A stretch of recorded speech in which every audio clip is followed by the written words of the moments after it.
no primeiro livro dos Reis. Nós já temos visto nas reuniões anteriores alguns textos que o Senhor mostrou a respeito do culto no livro de Êxodo, no livro de Miqueias, e hoje nós vamos receber da parte do Senhor essa palavra que está no livro de 1 Reis, no capítulo 18, versos 37 a 39. Diz assim a palavra do Senhor: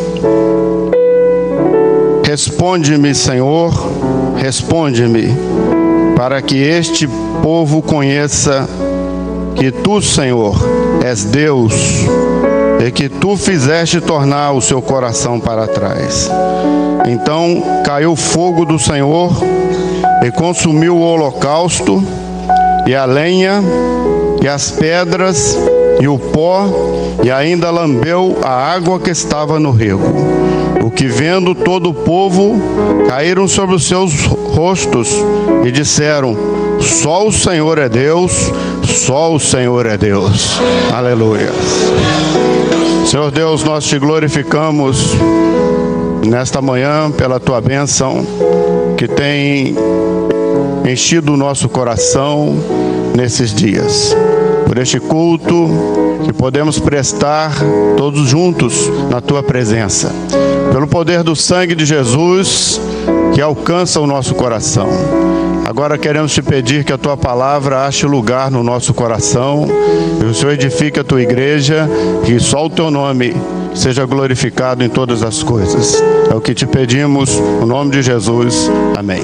Os irmãos podem se assentar. Meus irmãos, na palavra que lemos, é bom frisar que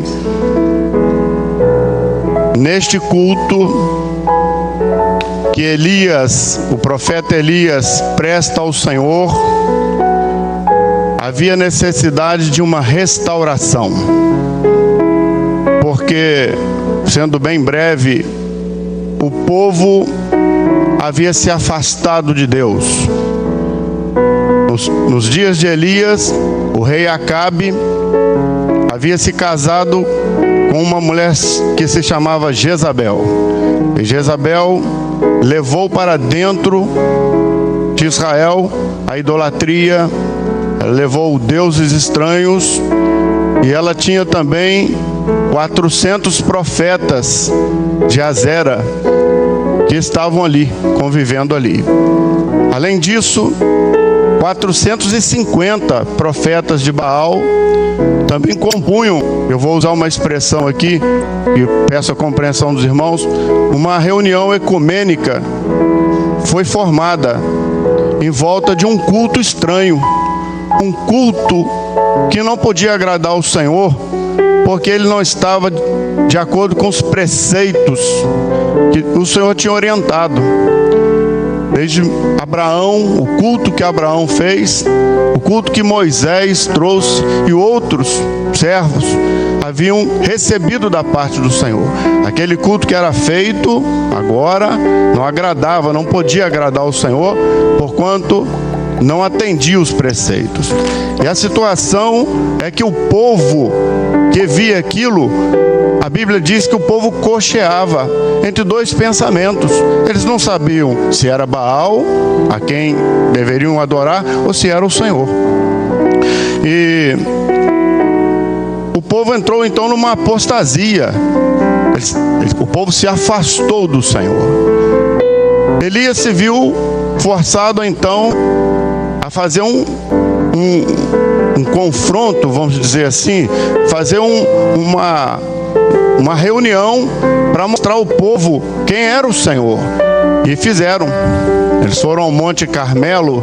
O Monte Carmelo, a característica do Monte Carmelo é o Monte das Decisões. O Monte Carmelo, muitas vezes na palavra, os irmãos vão notar que ele foi um monte de grandes decisões. E eles se reuniram ali, os 850 profetas de um Deus estranho, e do outro lado, um homem. Porém, um homem fiel. E os 850 profetas contra um. E Elias propôs o seguinte: nós vamos aqui cultuar ao Senhor, e vocês vão cultuar ao Deus de vocês. E nós vamos colocar aqui 2 bezerros, 2 altares, e o Deus que responder por fogo, esse é Deus. E eles começaram, fizeram o seu altar, colocaram ali o seu sacrifício, e a palavra fala, meus irmãos, que eles lutaram, clamaram. E apesar de que eu queria chamar a atenção dos irmãos para isso, apesar de parecer um culto, apesar de ter toda a aparência de um culto, o que os profetas de Baal faziam, os profetas de Azera, tinham encenações, tinham vestes, tinham até gritos, tinham expressões que até pareciam um culto, mas o resultado foi uma grande decepção, porque eles clamaram. Elias ficou de lado, Elias observava, até dizia de lá alguma coisa: olha, gritem mais, quem sabe ele não está ouvindo, quem sabe viajou. E eles continuaram, a ponto do desespero das pessoas, eles se retalhavam. A Bíblia diz que eles se feriram, eles derramaram o próprio sangue, o sangue de homens foi colocado ali, mas nem assim o Deus que eles serviam respondeu, porque nós sabemos que era um Deus morto, era um Deus mudo, um Deus do qual não saía a resposta. Tem 450 profetas de Baal, 400 profetas de Azera, não é? Foi o que disse. E o fato é que o que aconteceu com Elias é que Elias tomou ações, e esse é o nosso assunto. Ele tomou ações numa ordem para restaurar o culto ao Senhor que estava deixado de lado. As ações que Elias tomou, meus irmãos, foram ações proféticas. E a sequência dessas ações se aplica até hoje. E vão ser aplicadas pelo Espírito Santo de novo no nosso coração nesta manhã. Porque são ações proféticas. A primeira coisa que ele fez foi... ele deu uma orientação, ele fez o povo se achegar a ele. No outro culto não houve isso, mas Elias, quando eles desistiram, não houve resposta. Elias deu um basta, disse assim: achegai-vos a mim. O culto ao Deus estranho, ele afasta as pessoas, mas ao culto ao nosso Deus, o culto profético, o culto de acordo com a orientação do Senhor, o Senhor faz com que as pessoas se acheguem a Ele. Chegai-vos a mim. É um culto, meus irmãos, que congrega.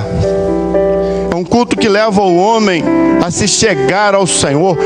Eu glorifiquei o Senhor quando fiquei sabendo que todas as igrejas estavam reunidas, porque através dessa ferramenta do satélite, através dessa obra, todos nós hoje estamos congregados na presença do Senhor para glorificar o seu nome.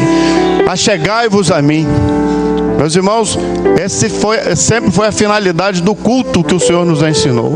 Um culto onde aqueles que cocheavam, aqueles que estavam em dúvida, agora têm a oportunidade de se achegar ao Senhor e de receber da parte do Senhor o conceito de corpo, de viver no corpo. Então, um culto que agrega. E o mais importante, não é? Um culto revelado, onde uma unidade doutrinária chega e o povo pode tomar posse. Nós temos hoje uma unidade doutrinária, uma doutrina, uma orientação que vem através deste culto, dessa orientação que o Senhor deu. Neste culto, onde o povo se achega ao Senhor, nós temos comunhão com o Senhor e comunhão uns com os outros. Elias foi o primeiro ato: chegai-vos a mim. Mas quando eles se chegaram, agora, meus irmãos, havia necessidade de se restaurar o altar. Porque se o altar não estiver restaurado, não há culto. E todas as vezes que os adversários entravam em Israel, que eles conseguiam guerrear contra Israel e entrar, a primeira providência deles era derrubar o altar. Porque eles sabiam o seguinte: este povo sem altar não é nada. Então a primeira coisa que o Senhor nos orientou nos nossos cultos, quando nós nos achegamos a Ele, era que nós deveríamos levantar o nosso altar. O nosso coração tem que estar restaurado na presença do Senhor. Foi isso que fizemos e é isso que estamos fazendo nesta manhã. Pelo poder do sangue de Jesus, restauramos o nosso altar. O altar que Ele fez obedecia às orientações. 12 pedras, não buriladas, conforme já tinha sido feito por Abraão. Então o que Elias fez foi obedecer a palavra. Os irmãos notem a necessidade do culto obedecer a palavra. O culto está dentro de um preceito revelado. E ele pegou as pedras, colocou as pedras em ordem, e para restaurar aquele altar. Os nossos cultos, um culto a um Deus vivo, não a um Deus estranho, mas a um Deus vivo, ele tem esse momento. É um momento que nós nos achegamos. E aí, clamamos pelo poder do sangue de Jesus. É um momento de contrição. Um momento, meus irmãos, não é um momento de barulho, mas é um momento de contrição. É quando a igreja se ajoelha e ela vai clamar. É um momento do nosso acerto com o Senhor, da nossa vida colocada diante do Senhor. É um momento de perdão. É um momento de reconciliação com o nosso Deus. E ali o Senhor restaura. Nós nos reconciliamos com o nosso Deus e também com os irmãos, diz a palavra. A palavra diz que se viemos na luz como na luz está, temos comunhão uns com os outros, e o sangue de Jesus, seu Filho, nos perdoa de todo o pecado. Então é o nosso momento de restaurar a comunhão com o Senhor. Quando ele lança a mão das 12 pedras, na verdade o 12 aqui é muito simbólico, profético para nós, porque o 12, ele fala da doutrina eterna. Então, as 12 tribos no Velho Testamento. Então, assim, rapidamente, se você tivesse grosseiramente que dividir o Velho Testamento e o Novo Testamento. Então, as 12 tribos, os profetas do Velho Testamento, aquilo que eles profetizaram foi confirmado pelos 12 apóstolos no Novo Testamento. E os 12 apóstolos aplicaram a doutrina que veio do Velho Testamento, confirmaram a doutrina. Um culto a um Deus vivo é um culto que confirma a doutrina eterna. E a doutrina eterna traz seus efeitos em todos os aspectos do nosso culto. Um culto ao Senhor, um culto ao Deus verdadeiro, as nossas orações, elas têm que estar dentro de uma doutrina. Elas não podem ser do jeito que nós queremos. Até a nossa oração, elas têm que estar dentro de uma doutrina. A nossa adoração é uma adoração dentro de uma doutrina que o Senhor nos ensinou. Os nossos louvores, eles não são escolhidos porque nós gostamos ou de acordo com a nossa preferência. Os nossos louvores foram revelados pelo Senhor. Eles estão dentro de uma doutrina. Sendo as nossas orações, os nossos louvores, seja o que for, nós não podemos ferir a palavra. Não, absolutamente. Ao contrário, a palavra é preservada.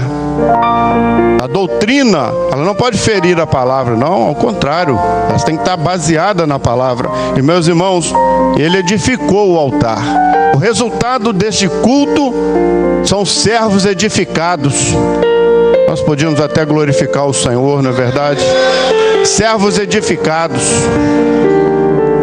chegados ao Senhor, restaurados, e agora com o culto, a edificação da presença do Senhor, o altar edificado, o crescimento, meus irmãos.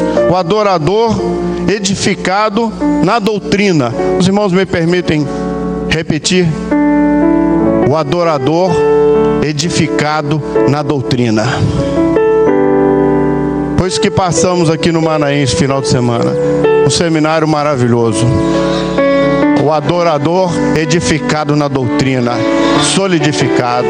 Meus irmãos, ele fez um canal. O altar estava pronto, mas agora o altar de Baal teria que ficar longe. Não poderia nem ser semelhante. E ele fez o altar agora do Senhor. A Bíblia diz que 2 medidas da semeadura, né? Era uma distância bem longa. Ele colocou o altar do Senhor longe. Ficou separado. Ficou distinto. Este culto é um culto que não agrada ao Senhor, é um Deus estranho. Agora este culto aqui, separado, bem distinto, este culto aqui vai ser para agradar ao Senhor. E ele fez, a Bíblia diz que ele fez um canal em volta do altar, um canal que demonstrava para nós um limite. Meus irmãos, esta obra, este culto, de acordo com a doutrina, ele nos impõe um limite. Uma separação está determinada para nós. Não tem como, meus irmãos, termos culto misturado com o mundo, misturado com doutrinas que não procedem da parte do Senhor, misturado com costumes. Não, é essencial, e nós já aprendemos isso, que o culto, ele nos impõe uma separação. Quando nós aceitamos o Senhor, o mundo ficou para lá. E nós, naquele dia, nós somos separados, santificados pelo poder do sangue de Jesus. Agora nós somos separados do mundo. O canal nos lembra dos nossos limites. O altar contaminado ficou. Nele não havia resposta, mas agora o Senhor está nos separando para um culto onde Ele vai nos responder, onde Ele vai estar presente. Meus irmãos, para haver manifestação do Senhor, notem, por favor, para haver manifestação, todos nós queremos, não é? A manifestação do Senhor, é todo o objetivo do culto, mas para haver manifestação do Senhor, tem que haver separação, tem que haver santificação. Nós temos que estar separados do mundo, santificados no Senhor. E o elemento separador que Elias usou, meus irmãos, foi a água. Além de estar longe, além dele fazer um rego em volta, diz a palavra, um canal, ele ainda derramou água. É interessante frisar que naquele tempo não estava chovendo há 3 anos e a escassez de água era muito grande. Mas naquele culto havia água, não faltava água. E ele derramou a água em volta para separar e deixar bem distinto. O canal hoje está aplicado no nosso coração. Nosso coração hoje, ele está separado. Ele está separado para o louvor da glória do Senhor, para a adoração, para sentir a presença gloriosa do Espírito Santo, para sair dele as nossas adorações, o nosso louvor. Ele foi separado. A água regeneradora, meus irmãos, é a revelação da palavra, que agora faz essa separação. Você nota às vezes a luta de alguns com as coisas que nos cercam, mas quem está lidando hoje com as pessoas e congregando as pessoas é a palavra. A palavra revelada que tem feito esse trabalho. E a ação de Elias, e eu vou chamar a atenção para esse ponto agora, na minha opinião, o ponto fundamental dessa mensagem dessa manhã. Ele agora, o altar estava pronto, separado, longe. Agora ia começar a operação. Ele pegou a lenha. A Bíblia diz que ele armou a lenha. Ele não jogou a lenha de qualquer forma. Não, ele armou a lenha. Ele ordenou a lenha. Ele colocou a lenha numa posição certa para pegar fogo. Você vai acender alguma coisa, uma lareira, o que seja, você não pode amontoar a lenha e jogar, não. A lenha tem que ter uma posição certinha. Ele armou a lenha. Meus irmãos, os irmãos me permitam aqui um testemunho muito breve. Quando eu vim para esta obra, muitos anos atrás, eu era um menino, vim com a minha mãe, tínhamos vindo de outra igreja. Nós queríamos o Senhor, nós queríamos buscar o Senhor, mas nós não conseguimos nos encaixar em muitos lugares. Ouvimos falar desta obra, viemos conhecer a obra. Os irmãos sabem o que mais me chamou a atenção. Eu era um menino na época. A ordem. Quando o pastor assumiu o púlpito, os irmãos, era uma igreja grande, o pastor disse assim: meus irmãos, a paz do Senhor, nós vamos começar o culto. Houve aquele silêncio, aquela reverência. Naquele instante, antes dele falar qualquer coisa, o menino disse para minha mãe: nós achamos o nosso lugar. Porque a ordem, a madeira foi colocada em ordem. A doutrina de um culto que foi revelado põe o homem em ordem, meus irmãos. O homem se acerta na presença do Senhor. Ele entra em ordem. Ele não faz o que ele quer. Não, ele faz de acordo com uma doutrina. Elias colocou a lenha em ordem. O homem, meus irmãos, foi ordenado. As coisas têm que ser feitas com decência e ordem. Me lembro muito bem quando ele clamou.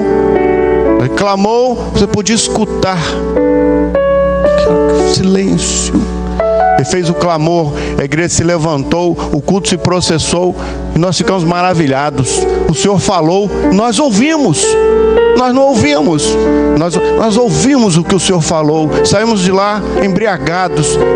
Olha, o Senhor falou. Nós ouvimos o que o Senhor falou. Meus irmãos, um culto ordeiro, um culto de glorificação ao Senhor. A madeira tem que estar em ordem, ela tem que estar colocada. E o mais importante, ele pegou a vítima. Aqui o bezerro, né? Podia ser um cordeiro, mas ali era um bezerro. Ele pegou o bezerro, a lenha estava pronta. Mas o mais maravilhoso daquele culto foi que o bezerro derramou o sangue e o bezerro ficou em cima da lenha. A lenha sumiu, só apareceu o bezerro, só apareceu o sacrifício, meus irmãos. Meus irmãos, toda a maravilha desta obra é porque nós queremos isso. Que o bezerro, que o Senhor Jesus, que o sacrifício venha nessa manhã, nas nossas igrejas, nos nossos manaíns, ele venha sobre nós. Nós possamos sumir, desaparecer o nosso ego, a nossa razão, tudo que queremos, as nossas tendências, elas têm que sumir. E o Senhor Jesus sobre nós possa nos dar esperança da glória. A palavra diz assim: Cristo em vós, esperança da glória. É isso que nós queremos, é o bezerro sobre nós. Hoje temos visto, meus irmãos, cultos estranhos, com tristeza, onde a lenha quer ficar por cima do bezerro, onde a lenha quer aparecer mais, onde a lenha quer o destaque. Mas esse não é o culto da doutrina que nós recebemos, a doutrina dos profetas, validada pelos apóstolos, que chegou a nós. Esse não é o culto que nós aprendemos. O culto que nós aprendemos é o contrário. O sangue de Jesus está sobre nós. E essa bênção se repete hoje, nesta manhã. Louvado seja o Senhor. No culto a Baal, o sangue era de homens, o esforço era humano. No culto do Senhor, não há esforço humano. O sangue é do Cordeiro. É Ele que faz todas as coisas. Ele que vem sobre nós. Meus irmãos, não aparece nada. Eu vou usar uma expressão aqui. O culto do entendimento do Deus vivo é dele, por ele e para ele são todas as coisas. O homem, meus irmãos, não pode aparecer. E no verso 34, a Bíblia diz o seguinte: que Elias colocou tudo ali. Agora, ele ia invocar o Senhor. Mas antes de invocar, ele disse: enchei os cântaros d'água. Eram 4 cântaros. Os irmãos me acompanhem, por favor. 4 cântaros. Eles encheram a primeira vez. Ele derramou os cântaros. Meus irmãos, que coisa interessante, né? Havia secura na terra, mas no culto ao Deus vivo não há secura. Nós vamos sair dos Manaíns, das igrejas. Amanhã é segunda-feira. Os nossos problemas estão lá. O mundo que nós enfrentamos está lá. Mas no culto que nós estamos prestando, não há secura.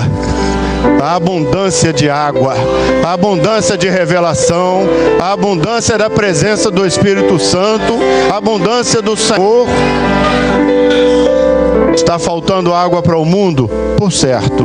Mas para o adorador do Deus vivo, não tem faltado água. Não tem faltado a presença gloriosa do Espírito Santo.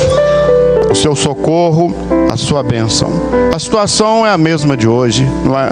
O mundo que aí está, mas os cântaros estão cheios.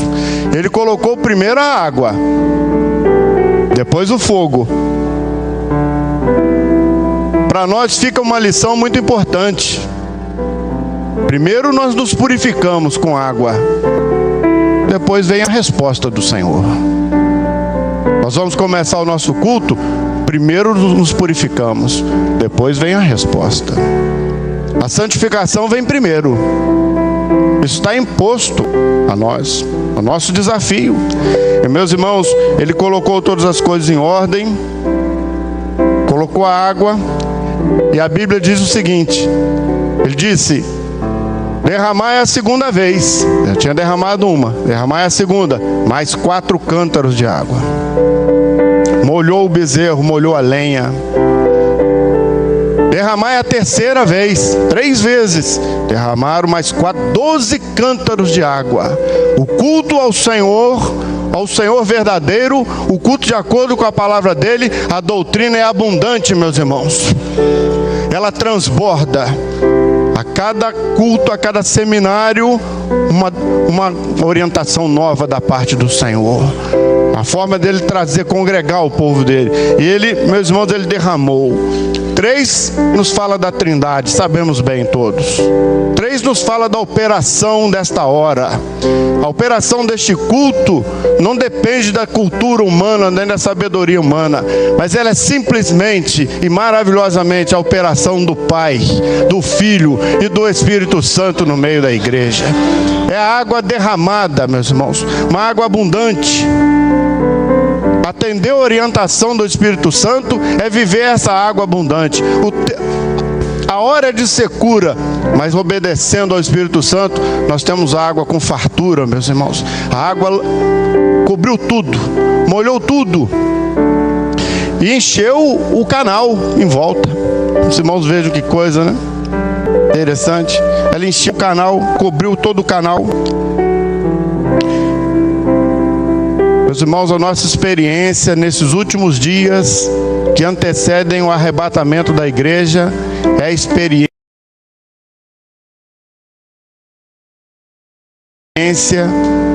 de cântaros transbordantes. Hoje nós estamos reunidos, somos cântaros transbordantes na presença do Senhor. Cântaros que estão transbordando, vasos que estão transbordando da presença do Senhor, da alegria da salvação, da alegria de continuar essa caminhada, de prestar um culto revelado ao Senhor. Um culto, não um culto a um Deus estranho, mas um culto a um Deus verdadeiro. Um culto do jeito que Ele quer, do jeito que Ele orientou. Meus irmãos, essa é toda a nossa riqueza. E o Espírito Santo, a água, o Espírito Santo, Ele preenche. Notem, ele preenche totalmente o vazio do coração do homem e ele retira a sede da alma. E eu queria me apressar em dizer uma coisa: esta bênção está se repetindo hoje, nesta manhã, no nosso meio. O Espírito Santo tem tirado a sede da nossa alma e nós agora estamos prontos para glorificar o Senhor. para ter as respostas da parte do Senhor. E terminando, Elias agora precisava da resposta. Tudo estava pronto, o altar restaurado, ele tinha seguido todos os passos, mas agora ele ora. E os irmãos notem que a oração de Elias, a forma como ele orava, era diferente dos profetas de Baal. Os profetas de Baal gritavam, se retalhavam, usavam artifícios humanos, haviam encenações, havia um ritual, até parecia um culto, na verdade. Elias não. Meus irmãos, nós precisamos ter cuidado para que o nosso culto, o culto revelado pelo Senhor, continue dentro dos padrões que Ele revelou. Nós temos que ter cuidado com as nossas orações. Elas não podem ser estranhas. O nosso culto agrada ao Senhor. O culto em que Deus se manifesta, só Ele é Deus. E nós somos apenas adoradores. E, meus irmãos, a palavra diz que Elias fez uma oração. Tudo estava pronto. Ele se colocou na presença do Senhor. E agora eu vou pedir a atenção dos irmãos para terminar. Ele disse assim: manifeste-se. Seja hoje, manifeste-se hoje que tu és Deus. Meus irmãos, só há culto se o Senhor se manifesta. Se o Senhor não se manifestar, não houve culto. Houve um ajuntamento de pessoas muito bem intencionadas. Houve um ajuntamento de pessoas agradáveis. Houve uma reunião social. Mas esse não é o nosso interesse. Esse não foi o culto que o Senhor nos revelou. O Senhor nos revelou um culto onde Ele quer se manifestar o homem. Onde Ele quer congregar o homem. Ele quer restaurar o altar no coração do homem. Ele quer derramar da água do Espírito Santo. E por fim, Ele quer se manifestar. Manifeste-se hoje e mostre que tu és Deus. Ele não disse assim: eu vou orar aqui, e se colocou no lugar de Deus. Não, manifeste-se o Senhor e mostre que tu és Deus, e eu sou teu servo. Meus irmãos, todo o nosso interesse nesta obra é esse. Nós queremos ser só servos. Há muitos anos atrás, neste Manaim, me lembro, o Senhor nos deu uma revelação, que nós tínhamos que nos decidir se nós íamos ser os grandes servos ou só servos. O Senhor disse: não haveria ninguém grande. Ou seríamos grandes ou seríamos servos. E o Senhor nos deu coragem. Há 45 anos atrás, nós escolhemos ser só servos. Estamos felizes assim. Grande é o Senhor. A Ele toda a honra, todo o louvor. Manifeste-se hoje e mostre que eu sou teu servo. E agora uma coisa muito importante: e que eu fiz tudo de acordo com a tua palavra. Então essa junção de três coisas fundamentais: obedeceu a palavra, Deus se manifestou e ele se tornou servo. Este é o interesse dessa dominical, que o Senhor se manifeste, porque ela está sendo feita, essa palavra está sendo trazida por orientação do Senhor, de acordo com o que Ele quer. O resultado disso tudo são servos, adoradores, edificados na presença do Senhor, glorificando ao nome dEle. E, meus irmãos, a palavra, ela diz que um Deus, um adorador e uma palavra. Irmãos, notem, o objetivo deste culto, ele diz na oração: se manifeste, Senhor, mostre que eu sou teu servo, que eu fiz de acordo com a tua palavra, para que este povo conheça que tu és Deus, porque o povo não conhecia. O nosso culto, ele tem uma finalidade: é para que o visitante, aquele que ainda não conhece, aquele que cocheia entre dois pensamentos, ele reconheça que o Senhor é Deus, que Jesus está vivo e que em breve voltará para buscar a igreja dele. Meus irmãos, eu vou concluir aqui dizendo uma coisa: o fogo caiu. A Bíblia diz que Elias orou uma oração simples, né? Manifeste, Senhor. E o fogo desceu do céu.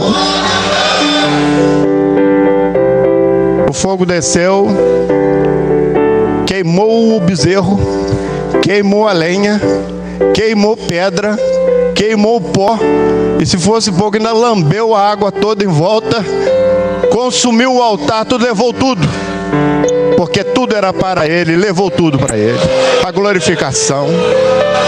E agora ele diz assim, terminando: o fogo está caindo. Nós achamos que fogo é animação, não é? Eu vou dizer uma coisa para os irmãos aqui. Na sua igreja está tendo curas? Está tendo. Está tendo alegria da salvação? Está tendo. Está tendo libertação? Está tendo livramentos? Está tendo. Então, meu querido, minhas queridas, meus irmãos, o fogo está caindo. A presença do Senhor está aí. Deus se agrada deste culto. Deus se agrada de um culto onde tudo foi feito de acordo com a ordem dele. Este culto onde só o Senhor é Deus. Nós gostaríamos de desejar a todos a paz do Senhor Jesus.